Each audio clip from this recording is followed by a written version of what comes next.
A single color can hold the secret to life in one society and the meaning of death in another. This is the hidden power of color symbolism, a silent language that has shaped human history. Today we are decoding how color symbolism varies across global civilizations. You will gain the ability to see the world through a completely new lens, understanding the deep cultural codes hidden in plain sight. Why did ancient emperors claim one specific hue as their divine right, while another shade became the banner of revolution? How can the same color mean pure joy in one part of the world and profound grief in another? By the end of this journey, you will never look at a color the same way again. What is the most surprising meaning you have ever discovered a color could hold? Our shared biological wiring provides the first layer of color perception. The human eye universally recognizes the vibrant warning of red, a signal embedded in our primal brain long before language existed. Yet the moment this biological impulse meets culture, its meaning transforms entirely. One society might see that same red and feel the thrill of celebration, while another perceives the stain of sin. This is the great divide we must first understand, the chasm between a universal reaction and a culturally constructed symbol. Our journey into color symbolism navigates this very split. Geography acts as a powerful sculptor of meaning. A civilization surrounded by a vast, life-giving ocean may see blue as a benevolent and sacred force. Another, living under an endless, parched sky, might view that same blue as a rare and precious promise of rain. The materials available to a culture further paint its symbolic world. A color derived from a common local plant becomes the hue of everyday clothing, while a pigment painstakingly imported from across deserts becomes the exclusive property of kings and gods. Religious beliefs and pivotal historical events then cement these associations, turning a simple wavelength of light into a vessel for profound ideas. Why does blue so frequently ascend to the sacred across the globe, yet represent a different divine face in every temple? In ancient Egypt, it was the color of the heavens and the god Ammon, a symbol of creation and divinity. In Hinduism, the deity Krishna is often depicted with blue skin, representing the infinite and the all-attractive. The color is the same, but the stories it tells are beautifully, fundamentally different. This foundational principle is our key. Before we can appreciate the intricate tapestry of global color meanings, we must first see the loom on which it was woven, a machine powered equally by the human body and the human spirit. The sun-baked sands of the Nile Valley did more than just define a landscape. They gave birth to a palette of divine power. For the ancient Egyptians, color was a tangible force, woven into the very fabric of their magic and their religion. Their pigments were pulled directly from the earth, each one saturated with meaning. The brilliant white known as hedge, ground from gypsum, was not just a shade of cleanliness. It was the very essence of purity and sacredness, the color of ritual garments and ceremonial objects meant to connect with the gods. Then there was black or chem, created from charcoal and soot.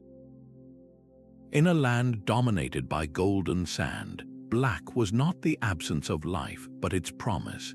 It represented the rich, fertile soil deposited by the Nile's annual flood, a gift that made civilization possible.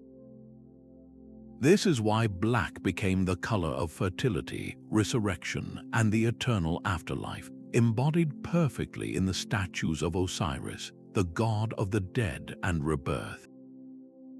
Red or desa, made from ochre, held a terrifying and vital duality.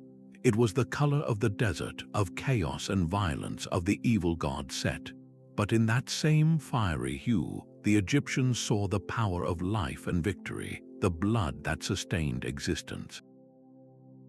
This constant tension shows a culture deeply aware of the balance between creation and destruction. And then there was their crowning achievement, Egyptian blue. This was not a simple mineral but a synthesized pigment, one of the first human-made colors. It was linked to the lapis lazuli of the heavens and the life-giving waters of the Nile itself, representing creation and the divine on a cosmic scale. The Egyptian worldview teaches us a profound lesson. A color's meaning is not arbitrary. It is a direct reflection of the environment that sustains a people and the cosmology that gives their lives purpose. From this foundation of earth and divinity, our journey moves to a civilization that saw color through a completely different philosophical lens. Across the world and centuries removed from the Nile, an empire built its identity on a completely different chromatic code. In the heart of the Forbidden City, color was not merely symbolic, it was the very architecture of power.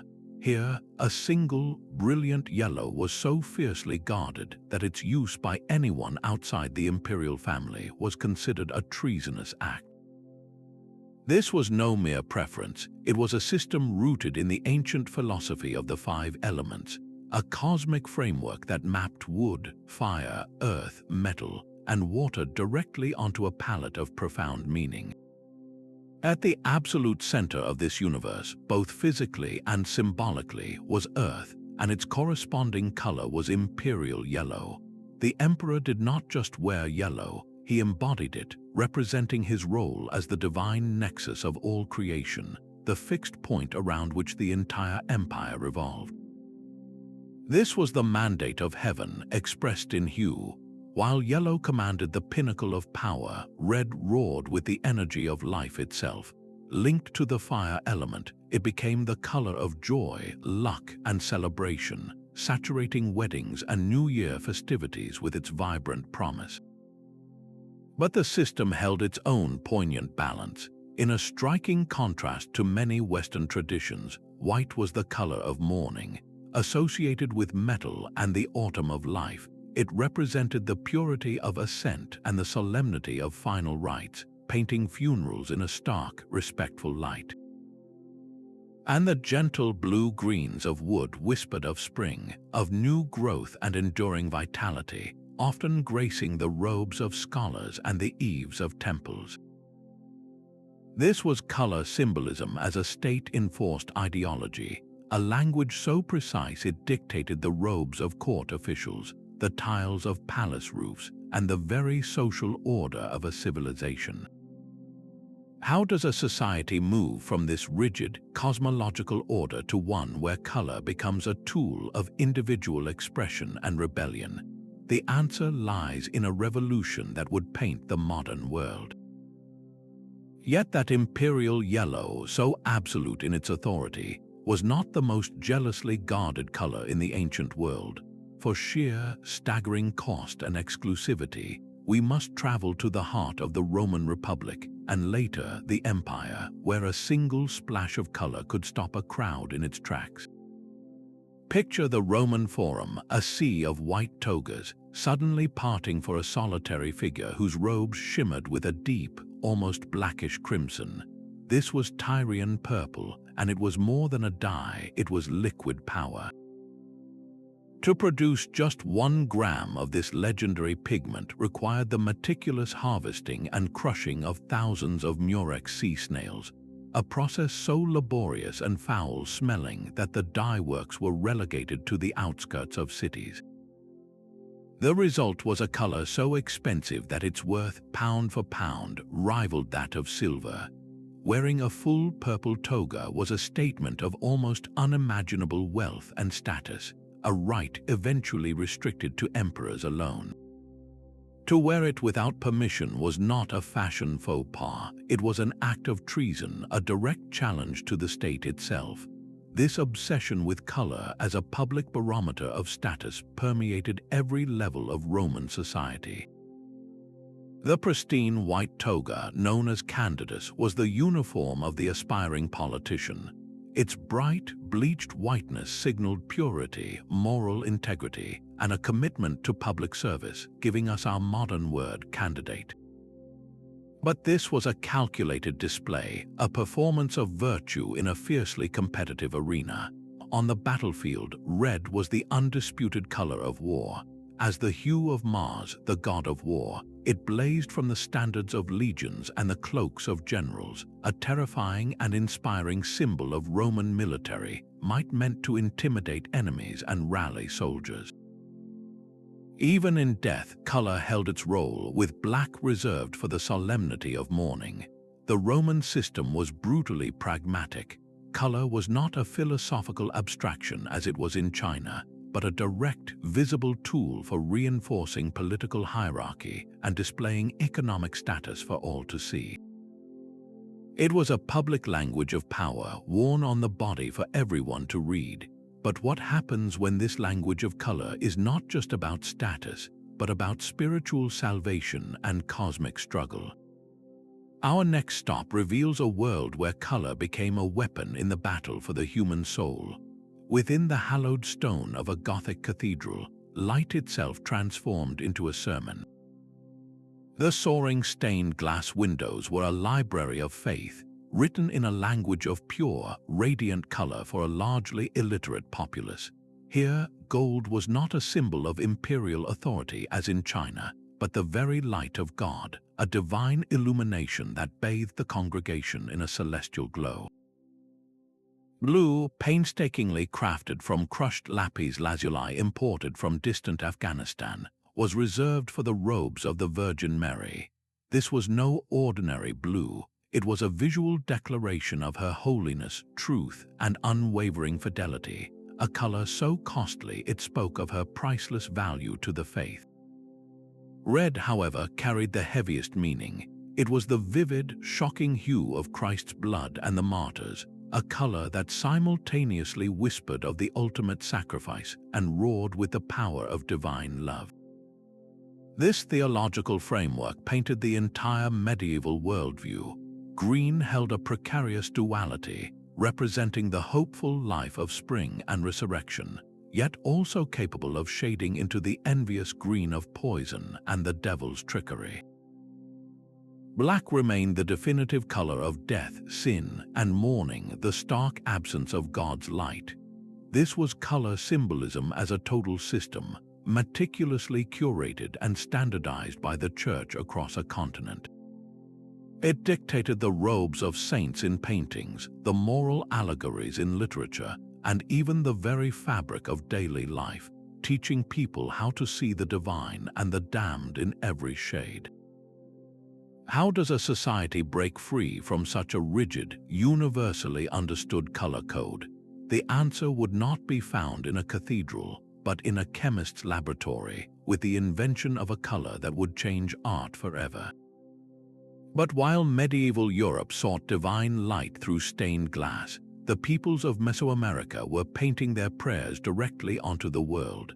In the bustling markets of Tenochtitlan and the towering temples of the Maya, color was not just a symbol, it was a sacred substance, a vital force that maintained the balance of the cosmos itself.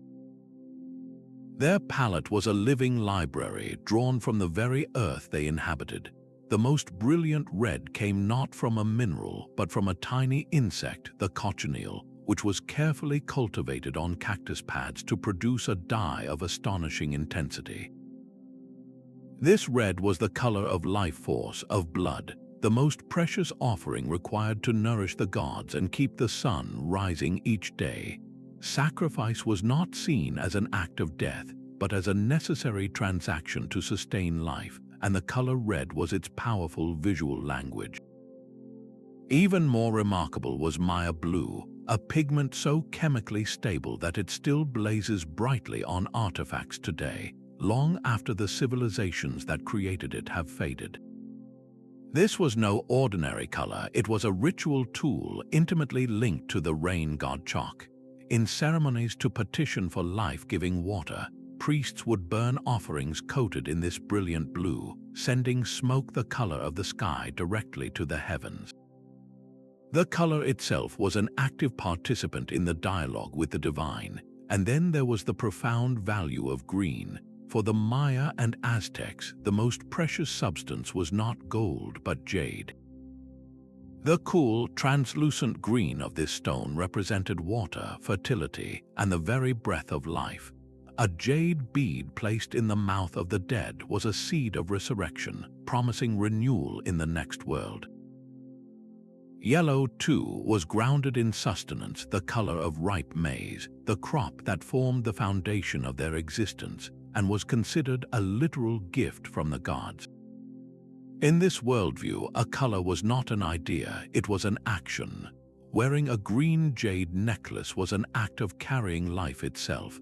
Painting an altar with Maya blue was an act of summoning the rain. Shedding red blood was an act of cosmic preservation. Theirs was a world where pigment held power, and every hue was a thread in the fabric of reality. That same white, so potent in its purity for the Egyptians, reveals a stunning fracture line when we trace its path across the globe. One civilization drapes its brides in it, a vision of new beginnings and innocence.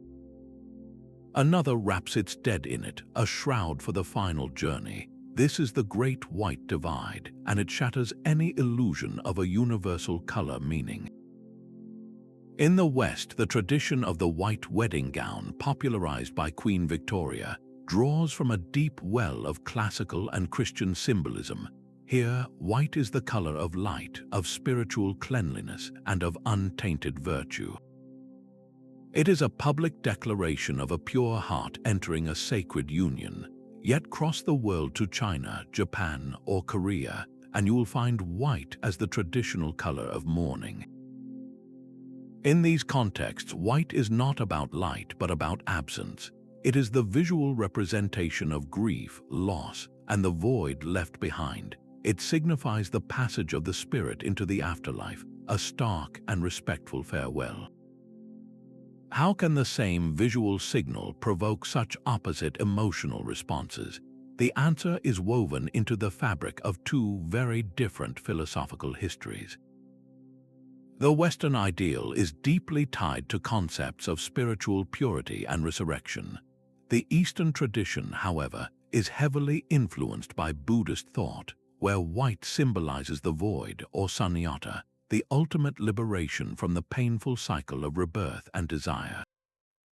In this worldview, death is not an end to be feared, but a transition to be honored, and white is the color of that release. This stark contrast forces a powerful question. Is there any such thing as a natural color meaning at all, or are we all simply reading from different cultural scripts written by history and faith? The journey of a single color like white proves that symbolism is not inherent in the wavelength itself, but is a story we choose to tell about it. And just as white can mean two opposite things, another color's story was so powerful it launched naval empires and sparked wars of its own. That paradox of white finds its ultimate echo in the story of red. Here is a color that does not merely hold two meanings, it holds them all at once, a hue of such primal intensity that every culture is forced to contend with its power. In the West, red screams at us to stop, a universal signal of danger drawn directly from the visceral urgency of blood and flame. Yet in the very same breath, it whispers of the human heart, becoming the universal shorthand for passion, romance, and Valentine's Day. How can one color so perfectly embody both a threat and a tender embrace? The answer lies in its raw, biological potency. Red is the color of our most vital fluid and our most consuming physical reactions, a signal that bypasses the intellect to speak directly to our core instincts for survival and connection. But travel to China, and this duality transforms into a singular, overwhelming force for good. There, red is the undisputed color of luck, joy, and prosperity. It is the shade that saturates Lunar New Year celebrations, with red envelopes carrying gifts of money, and it is the traditional color of the bride, symbolizing a future filled with happiness and abundance. This association is so powerful that it actively repels negative energy and misfortune. Yet this vibrant celebration of life takes a profound and somber turn in South Africa, where red is the color of mourning. It represents the blood of ancestors and the deep, scorching pain of loss, a stark reminder that the same life force celebrated in one culture is the very thing mourned in another. This is the red paradox in its purest form. The color itself is neutral, a simple wavelength of light, but its intensity makes it the perfect vessel for humanity's most extreme and fundamental experiences. It is the color of the wound and the wedding, the stop sign and the festival lantern, the blood shed in sacrifice and the blood that pulses with life. It does not choose a side, it contains all sides, reflecting back at us our own deepest fears and our most fervent hopes. If red can hold such contradictory power, what then of the color that has launched ships, defined eras, and driven men to madness? That story of red's primal power finds a fascinating counterpoint in the journey of another color, one that had to fight for its symbolic life. Blue's path to prestige was anything but guaranteed. For much of human history, a true, vibrant blue was the ghost of the color spectrum, notoriously difficult to capture and hold. The ancient Egyptians, as we saw, achieved a synthetic marvel with their Egyptian blue, linking it to their gods. But in the classical world of Greece and Rome, the color held a far less dignified position. To a Roman citizen, blue was the color of the barbarian tribes at the empire's fringes. The Celts and ancient Britons would paint their bodies with woad, a plant-based dye that created a striking, fearsome blue. In the Roman mind, this was the hue of savagery, not sophistication. For centuries across Europe, blue remained a marginal color, overshadowed in art and heraldry by the established power of red, the purity of white, and the regal authority of purple. It was simply not a color that carried significant cultural weight. Then, everything changed with a single, breathtaking pigment. Beginning in the Middle Ages, ships began to bring a miraculous substance from the mines of Afghanistan, a journey of over 3,000 miles. This was ultramarine, meaning beyond the sea, ground from the rare and exquisite lapis lazuli stone. The process was painstaking. It took tons of raw stone to produce a single pound of pure pigment, making it more valuable ounce for ounce than solid gold. Artists had to be commissioned specially by the church or a wealthy patron to use it, and its application was often specified in contracts. This staggering cost and rarity needed a purpose worthy of its price. The Catholic Church provided it. Ultramarine blue became the exclusive color for the robes of the Virgin Mary.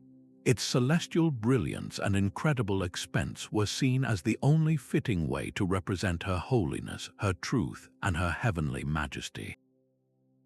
Almost overnight, blue was transformed. It was no longer the mark of a barbarian, but the very cloth of divinity. From the vaulted ceilings of chapels to the pages of illuminated manuscripts, this heavenly blue lifted the eyes and hearts of the faithful. Its association with the Virgin Mary then bled directly into secular power. French royalty adopted the blue cloak of Mary as a symbol of their own divine right to rule, solidifying the color's link to authority and nobility. This dramatic reversal was not born from a shift in human biology, but from a collision of technology, global trade, and religious doctrine. The arduous journey of a rock from an Afghan mine to a European altar fundamentally rewrote the symbolic meaning of a color for an entire continent. And so, the same hue once associated with outsiders became the ultimate symbol of sanctity and power. How does a color go from representing the sacred to becoming the uniform of the modern world? That celestial blue, once a symbol of barbarians, was ultimately sanctified by faith and trade, but the color green needed no such dramatic reinvention. Its power was always present, pulsing just beneath our feet. Green is the color of the world waking up, the first tender shoots breaking through soil, the relentless, life-giving force of nature itself. This is its universal foundation, a meaning so primal it feels almost biological.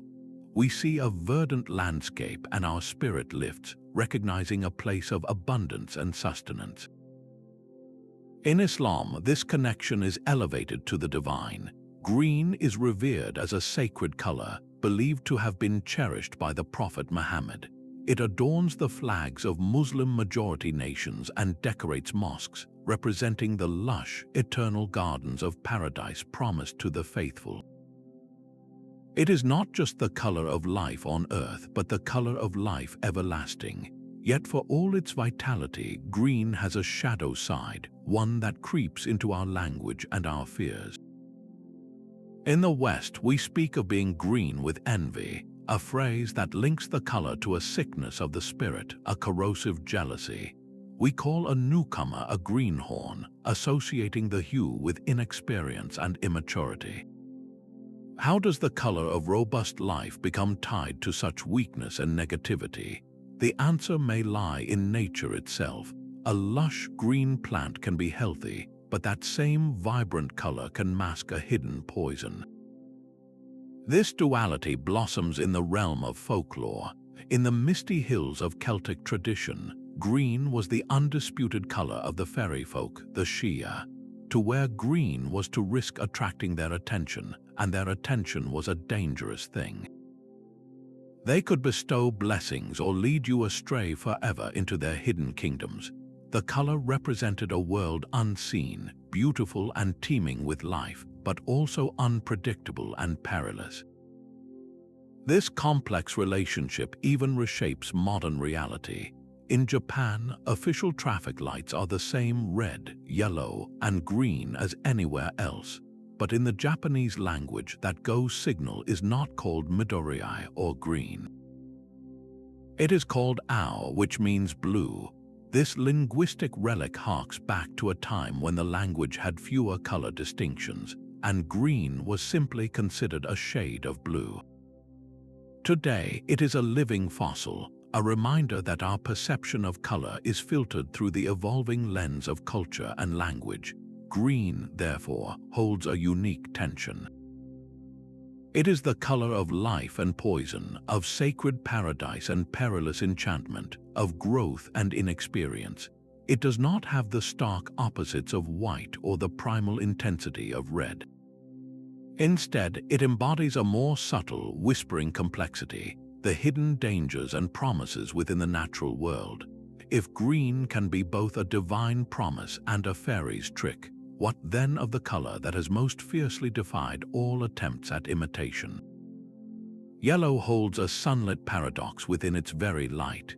It is the universal color of sunshine, a beacon of joy and optimism that seems to speak a global language of energy. Yet this same golden hue has been cast as a villain, a mark of shame, and a symbol of the highest spiritual ideals, all depending on where and when its light falls. In Buddhist traditions, monks don robes dyed with precious saffron, a deep, radiant yellow. This is not a display of wealth, but its absolute opposite. The color represents humility, the renunciation of material possessions, and the pursuit of enlightenment, mirroring the sun's ability to illuminate the world. Yet travel to medieval Europe, and you would find that same yellow used to mark outsiders and those accused of treason. Laws forced Jewish people to wear yellow badges or patches, a brutal act of social ostracism that stained the color with associations of betrayal and disease. How could one wavelength of light represent both divine wisdom and profound shame? The answer lies not in the color, but in the human hands that wield it. In China, as we have seen, imperial yellow was the exclusive property of the emperor, a color of cosmic centrality and divine mandate. This association with high status and royalty is echoed in many African nations, where yellow and gold are linked to wealth, prestige, and prosperity. The story of yellow is perhaps the most dramatic proof that a symbol's meaning is never safe. It is vulnerable, constantly being rewritten by the forces of history, reshaped by persecution, and redeemed by spiritual seeking. Its journey from a sun-drenched field to a heretic's mark to a monk's humble robe shows us that color symbolism is a living, breathing, and often contentious conversation across time. Black and white form the most fundamental visual language of opposition we possess. They are the stark poles of existence, representing good and evil, life and death, light and the abyss. In the Western world, this duality seems almost instinctive. Black is the color of mourning clothes, of malevolence, of the terrifying unknown that lurks in the shadows.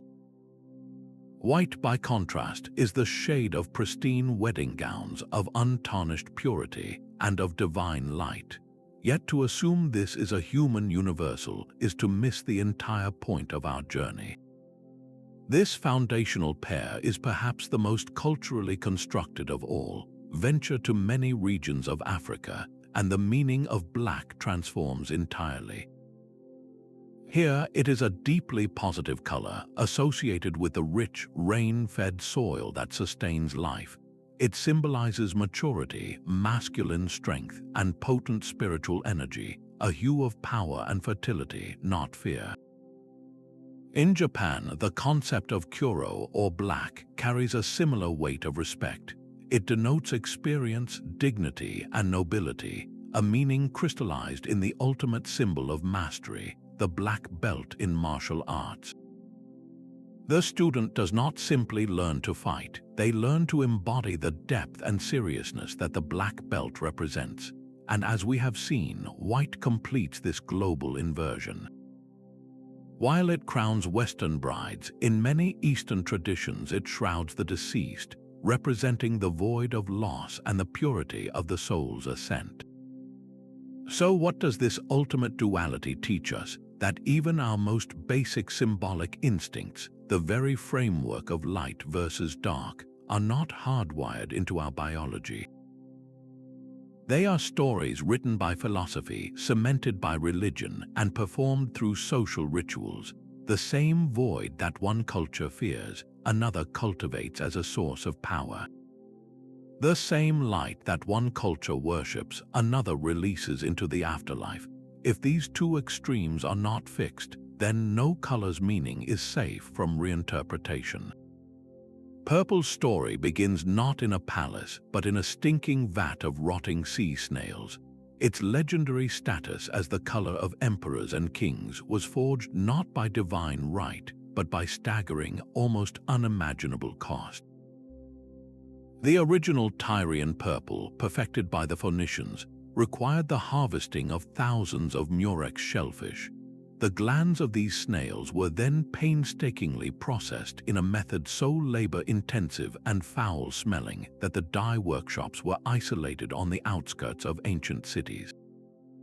The reward for this noxious effort was a minuscule amount of a dye so potent and color-fast that it would not fade, but grow deeper and richer with time and sunlight. To dye a single Roman toga required the destruction of tens of thousands of snails, making the finished garment worth more than its weight in solid gold. This economic reality is the absolute bedrock of purple's symbolism. When only a Roman emperor could afford to cloak himself entirely in this hue, the color itself became a walking declaration of ultimate power and inaccessible wealth. It was a visual law, a sumptuary decree written not on parchment but in pigment. This association of purple with supreme authority traveled from Rome to the Byzantine emperors, who were born in a literal porphyry, a purple marble chamber, and later to the crowned heads of Europe, where a splash of purple on a robe or in a portrait immediately signaled royal blood. But the power of purple is not just one of economics. it also occupies a unique psychological space, a borderland between the fiery passion of red and the tranquil stability of blue. This rare position in the spectrum makes it a color of fascinating contradiction. It embodies the mystery of magic and the sacred, often used in religious vestments to signify a bridge between the earthly and the divine. It is a color that feels both ancient and otherworldly, precisely because it is so uncommon in the natural landscapes of our world. We see it in a few sunsets and a handful of flowers, but never in the vast green of a forest or the blue of a lake. Its very rarity made it a target for human ingenuity, and its resulting cost made it the ultimate tool for social stratification. The story of purple is perhaps the clearest example of how human systems of value can be grafted directly onto a color, transforming a wavelength of light into a weapon of class and a crown of authority. Purple's royal status was forged in scarcity, but its reign was destined to end in a laboratory. The very meaning of a color is not just shaped by culture, it is dictated by the materials and machines available to a society. For thousands of years, the global palette was limited to what could be dug from the earth, crushed from insects, or extracted from rare plants. The Silk Road was not merely a route for spices and silk, it was a vibrant artery for color itself. Caravans carried cakes of precious ultramarine blue from Afghan mines to European artists, and vermilion red, a brilliant mercury sulfide, traveled from Spanish mines to the imperial courts of China. These were not just commodities, they were ideas. When a culture encountered a new, breathtaking pigment, its entire symbolic world could shift to accommodate this new treasure, elevating a previously unknown hue to a position of sacred or royal importance. Then, in 1856, a single accident shattered this ancient system forever. A young British chemist named William Henry Perkin was attempting to synthesize the anti-malarial drug quinine from coal tar. His experiment failed, leaving behind only a murky sludge. But when he rinsed his flask, he discovered the sludge had stained his cloth with a shocking, vibrant purple. He had accidentally invented the world's first synthetic aniline dye, which he named Movine. Overnight, the color purple was dethroned. Perkin's discovery launched an industrial revolution in color.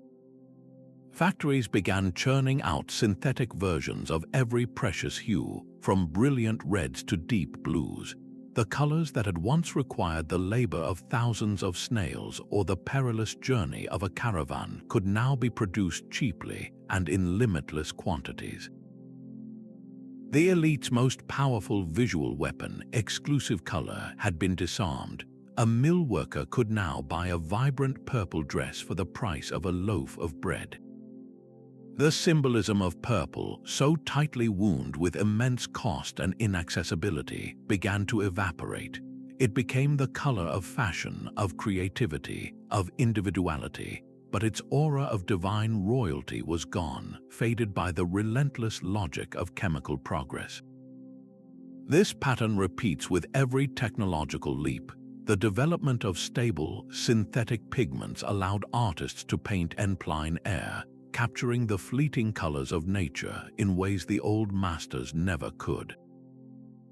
The invention of chemical photography forced a profound shift in the purpose of painting, moving it away from realistic representation and toward emotional and symbolic expression, where color became even more critical. In our own time, the digital screen has become our new canvas, offering a palette of millions of colors that can be changed with a click. This constant churning evolution proves a fundamental truth. Color symbolism is not a static, ancient code passed down through the ages. It is a living, breathing language, one whose vocabulary is continually being rewritten by the twin forces of global exchange and human ingenuity. So what happens to this language when it is unleashed onto the digital canvas of the 21st century? The very words we use for color can change what our eyes believe they see. Homer's epic poems describe the roaring sea with a phrase we now translate as wine dark, a descriptor that feels alien to our modern senses. Was the Aegean Sea truly the color of deep red wine, or did the ancient Greeks simply lack a specific word for the rich blue we would assign it today? This is the puzzle of linguistic relativity, the theory that the structure of our language shapes our perception of reality. It suggests that if your language does not have a separate word for blue and green, you might literally perceive those two hues as more similar than an English speaker would. In Japan, the word ao traditionally covers both the blue of the sky and the green of a traffic light, reflecting an older, more unified category that still echoes in modern speech. This linguistic framework acts as a filter, subtly guiding which differences in the light spectrum we are taught to notice and which we learn to ignore. The journey of color words across human languages follows a fascinating and predictable path. Anthropologists have found that as a language evolves, it almost always acquires basic color terms in a specific sequence. First comes the division of the world into dark and light. Then, red emerges from the palette, the color of blood and earth, impossible to ignore. Next, either green or yellow enters the vocabulary, followed by the other. And consistently, across countless cultures, blue is one of the last core colors to be named. This progression is not random. It is a map of human necessity and technological advancement. A society needs to describe darkness and light for daily survival, to speak of red for its visceral urgency. The greens and yellows of vegetation and ripe fruit come next. But the blue of a distant sky or a deep sea often has less immediate practical bearing on daily life, and until a culture can produce a stable blue dye, the color itself can remain linguistically and culturally peripheral. This slow march of words mirrors the very history of color symbolism we have traced, from the primal earth tones of the earliest pigments to the late, hard-won royalty of ultramarine and Tyrian purple. The story of color is in its very essence a story told through the evolution of language itself. Our journey through the kaleidoscope of culture brings us to a fundamental question. Are there any true universals in how we experience color? The vibrant field of color psychology suggests that beneath the layers of learned meaning, a primal undercurrent may indeed flow through us all. Research consistently points to a broad, shared reaction to the temperature of a color. Warm colors, the reds, oranges, and yellows, tend to evoke feelings of physical warmth, comfort, and also a state of heightened arousal or even anger. Cool colors, the blues and greens, are most often perceived as calming and serene, yet they can also tip into associations with sadness or coldness. Why would this be? The answer appears to be written in the very landscape of our ancient survival. That fiery red is not just a symbol, it is the color of actual fire that provided warmth and danger, and the blood that signaled life or injury. The tranquil blue is the vast, still water of a lake and the expansive, dependable sky. These are associations forged in a time long before nations or religions existed, wired into our brains as part of our shared biological inheritance. But here is the crucial distinction we must make. This is the raw, physiological reaction, the quickened heartbeat or the sense of calm. It is the brain's basic, pre-cultural response to a wavelength of light. What happens next is where culture takes over completely. That same physiological arousal caused by red can be funneled by culture into the passion of a romance, the thrilling danger of a sports car, or the sacred power of a ritual. The calm induced by blue can be interpreted as the peace of divine truth in one society, or the melancholy of a lonely evening in another.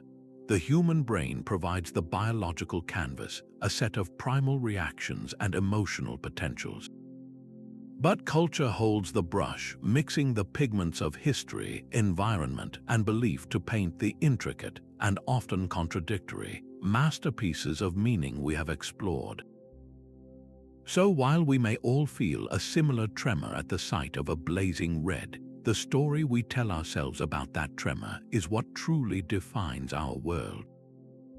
That same language of color, once woven into sacred tapestries and imperial robes, now flies from flagpoles around the world.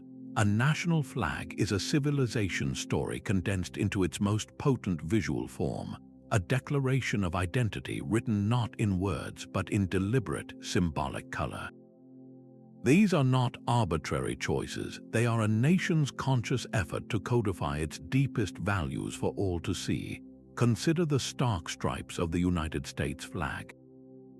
Its red is explicitly defined as representing valor and hardiness, a tribute to the courage required to forge a new nation.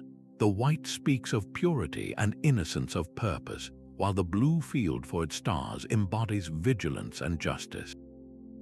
Every hue is a chapter in a foundational story. Travel across the globe to the Indian tricolor, and you find a different philosophy painted in color. The bold saffron at the top evokes courage, sacrifice, and the spirit of renunciation. The serene white band in the center carries a message of peace, truth, and the light that guides the nation forward. And the life-affirming green at the bottom represents faith, fertility, and the very land that sustains its people.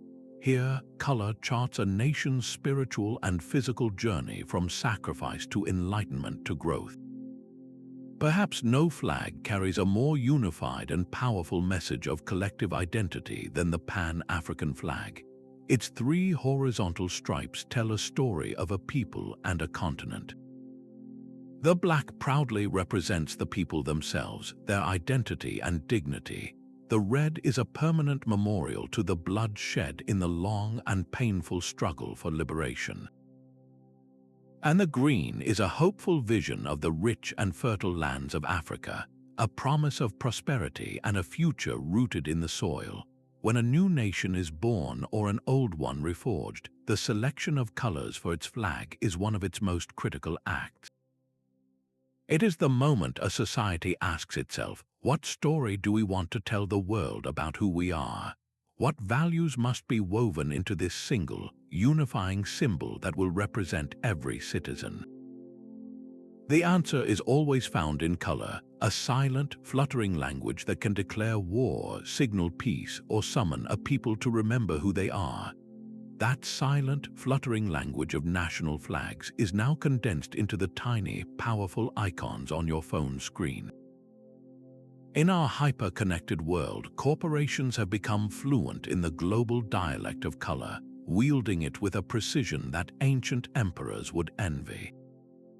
A modern brand's logo is its flag, a single splash of color designed to trigger an immediate, visceral response across 100 different cultures.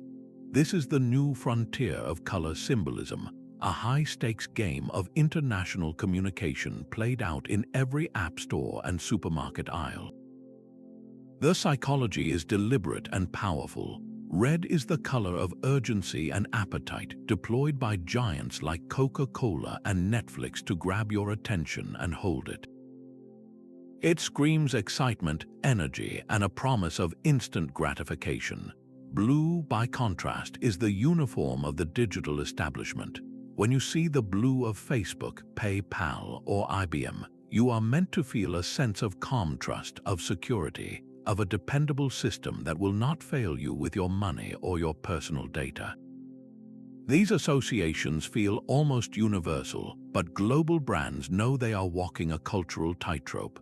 The same white that signifies purity and simplicity in a Western tech company's minimalist design can spell disaster in a market like China, where it carries the solemn weight of mourning and loss. Launching a white packaged product there without this awareness is not just a marketing misstep, it is a profound cultural insult. This modern application proves that the ancient language of color is not some dusty artifact. It is a living, critical tool in international commerce, a code that requires deep cultural intelligence to crack. A company's global success can hinge on something as simple as changing a logo's shade from green to blue for a specific region, or understanding that purple, so royal in the West, might be received with indifference or even negative connotations elsewhere. The corporate world has learned the hard way that you cannot just translate a slogan, you must translate the color itself. This ongoing negotiation between universal psychology and local meaning is the final, daily proof that our relationship with color is a never-ending conversation, one that continues to shape our world in ways both obvious and unseen. Our digital screens are now the primary canvas for color in the modern world. They operate on a completely different principle from physical pigments, using tiny beams of red, green, and blue light to generate millions of shades that have never existed in nature or on a painter's palette. This is the RGB color model, and it has given us a universe of hues without a physical form, colors that are pure energy and information. From this new reality, a fresh symbolic language is rapidly emerging. We have all learned that a specific, bright blue is not just a color but a command, an invitation to click on a hyperlink. The turquoise of a particular social media icon has become synonymous with global conversation, while the fiery orange of another platform signals a space for professional creativity. These are not meanings passed down through generations. They are associations forged in the digital fires of the last 2 decades, learned by billions almost simultaneously. This evolution is accelerating as we step into virtual and augmented realities. In these immersive digital worlds, color will cease to be just a visual layer. It will become an environmental force. A developer might use a specific shimmering gold to guide you safely through a puzzle, or a creeping, acidic green to signal a toxic zone your avatar must avoid. The symbolism will be built directly into the architecture of the experience, a functional and emotional code for navigating spaces that have no physical counterpart.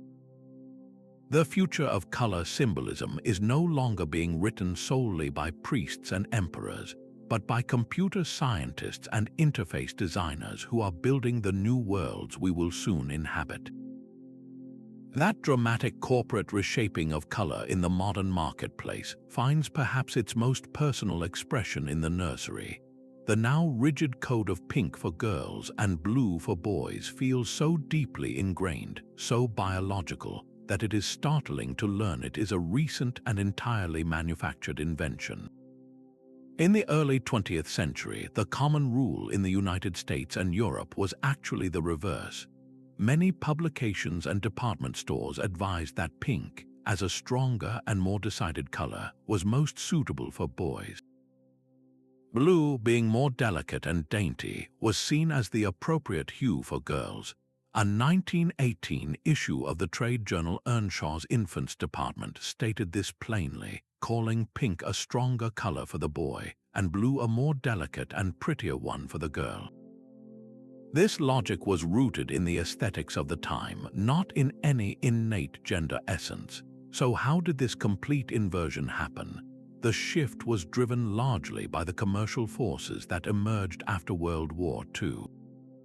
As manufacturing boomed and consumer culture took hold, marketers and clothing manufacturers discovered a powerful strategy. By firmly assigning one color to each gender, they could effectively double their market. Parents could not easily hand down clothing from an older brother to a younger sister if the colors were so culturally coded.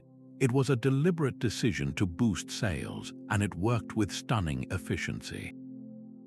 Post-war advertising campaigns, the rise of mass-produced children's wear, and iconic figures like First Lady Mamie Eisenhower, who famously loved pink, cemented the new association in the public mind within a single generation. This rapid flip is not some curious footnote. It is profound proof that color symbolism is not an ancient, immutable law passed down through the ages. It is highly malleable, subject to the powerful influences of commerce, media, and social trends, even within a single civilization over a remarkably short period. The colors we wear from our earliest days are not a reflection of our nature, but a testament to our nurture, painted in hues chosen for us by the invisible hand of the market. That vibrant saffron, the color of a setting sun, is so much more than a pigment across Asia.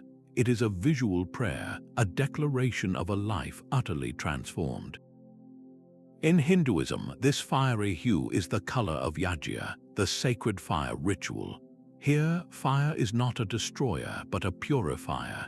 It represents the burning away of all illusions, all material attachments, and all ego, until nothing remains but the brilliant light of truth and liberation. When you see a Hindu sadhu, a wandering holy man, cloaked in robes of this exact color, you are witnessing a walking, breathing embodiment of that sacred flame. He has renounced everything, his family, his home, his possessions, to pursue that ultimate light of salvation. The saffron robe is his uniform, a constant, visible reminder that he has set his old life on fire to be reborn in spirit. This same profound symbolism echoes through the quiet halls of Buddhist monasteries. There, the saffron robe is also the garment of renunciation, but it carries a subtly different emphasis.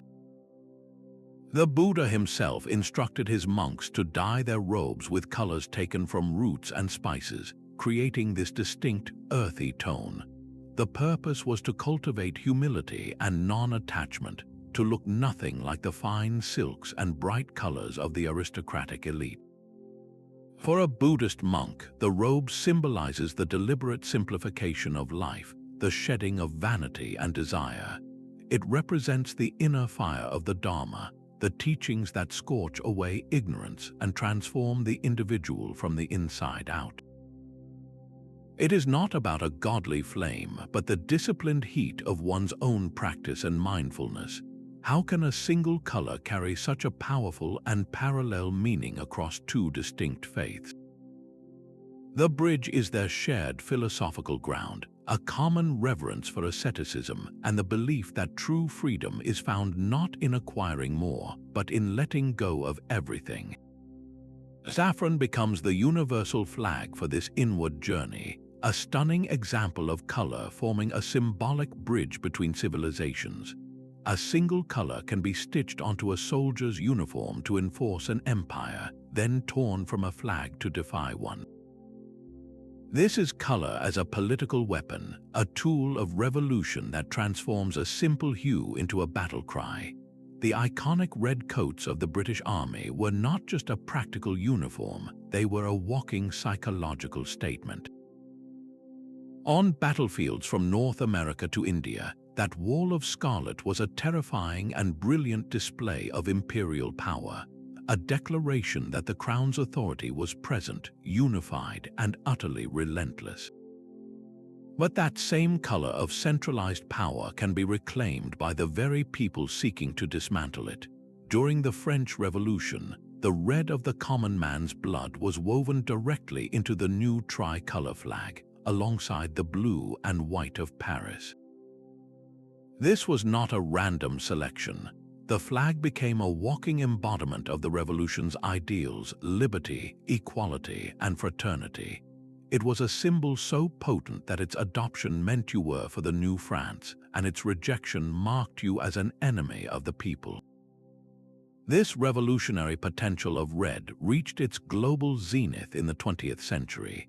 The red flag was adopted by communist and socialist movements from Russia to Cuba to China. Here, the color was explicitly tied to the blood shed by the working class in their struggle against oppression. It was a color that promised a radical new world order, one built on the sacrifice of the masses. But revolutions are not fought only in scarlet. In more recent times, specific, nuanced shades have become the banners of modern resistance. The vibrant green of the Iranian protest movement draws from a deep cultural well, representing hope, Islam, and a voice for the people, yet it stands in stark opposition to the state's official interpretation of the faith. Similarly, the sunny yellow of the umbrella movement in Hong Kong was a deliberate, peaceful choice. It was the color of the protective umbrellas activists held against pepper spray, evolving into a universal symbol for the democratic aspirations of a city.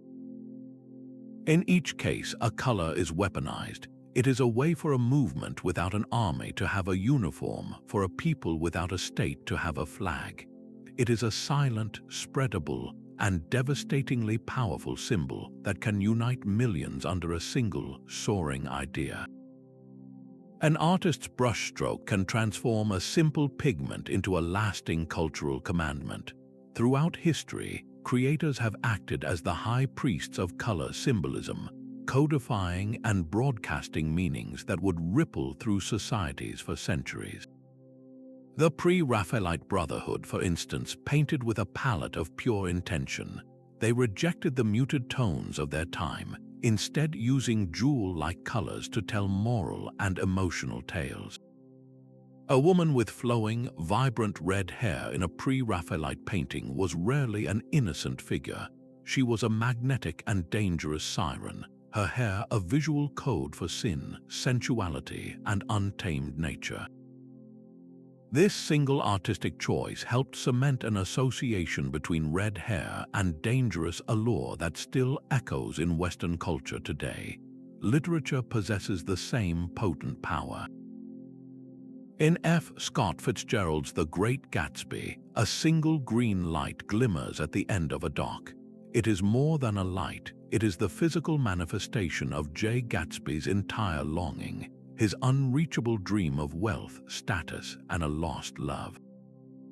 Fitzgerald did not invent green's association with hope or envy, but he masterfully fused them into a new, enduring symbol for the elusive and often corrosive nature of the American dream itself. That green light is now a permanent fixture in our collective imagination, a symbol taught in classrooms and recognized by readers worldwide. In the realm of cinema, directors wield color like an emotional language. Wong Kar-wai's film In the Mood for Love is drenched in a palette of deep reds, warm yellows, and moody greens. These saturated hues do not just create a beautiful image, they evoke the specific, claustrophobic atmosphere of 1960s Hong Kong and the intense, repressed passion between the main characters.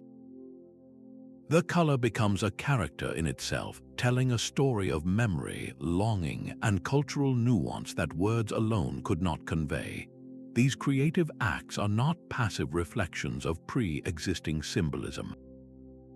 They are active, generative forces. An artist chooses a color, a writer assigns it meaning, and a filmmaker saturates a scene with it, and in doing so, they embed a new layer of association into the minds of their audience.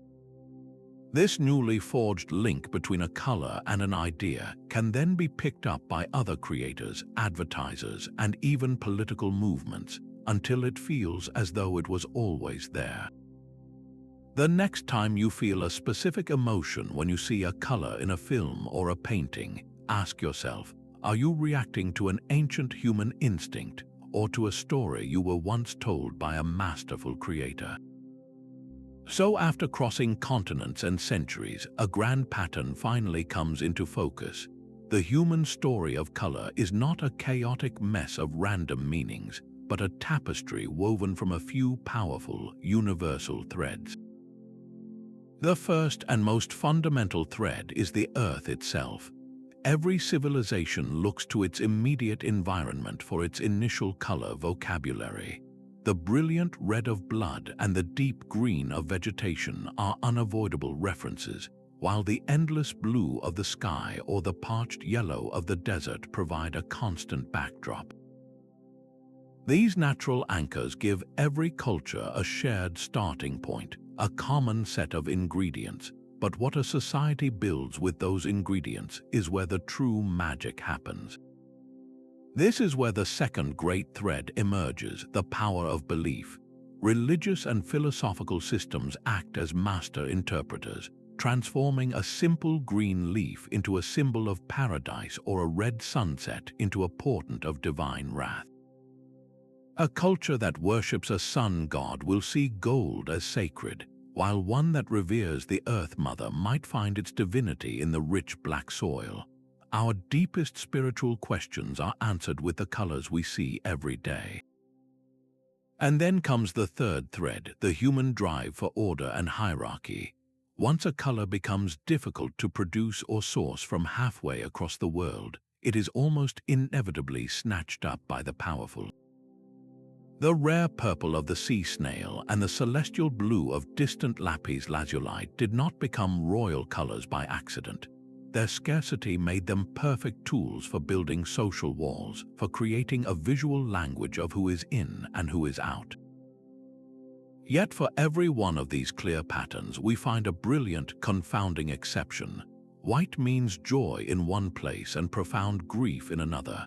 Red is a warning in one culture and an invitation to celebrate in the next. These are not mistakes in the data. They are the most important evidence we have. They prove that the true, overarching pattern is not uniformity, but breathtaking diversity. The same sunset, the same leaf, the same sea can inspire 1,000 different stories. Our shared human biology gives us the same eyes to see a rainbow, but our cultures give us 1,000 different languages to describe its meaning. Our journey through this kaleidoscope reveals a profound truth, that color is one of humanity's most fundamental and flexible languages. We have witnessed the divine yellow reserved for Chinese emperors and the mourning white that shrouds Eastern funerals. We have followed the sacred saffron of a monk's robe and the revolutionary red blazing from political flags. None of these meanings were born within the color itself. Instead, each one was carefully woven over centuries from the raw threads of a specific environment, the pivotal moments of history, the deep convictions of religion, and the stark realities of economics.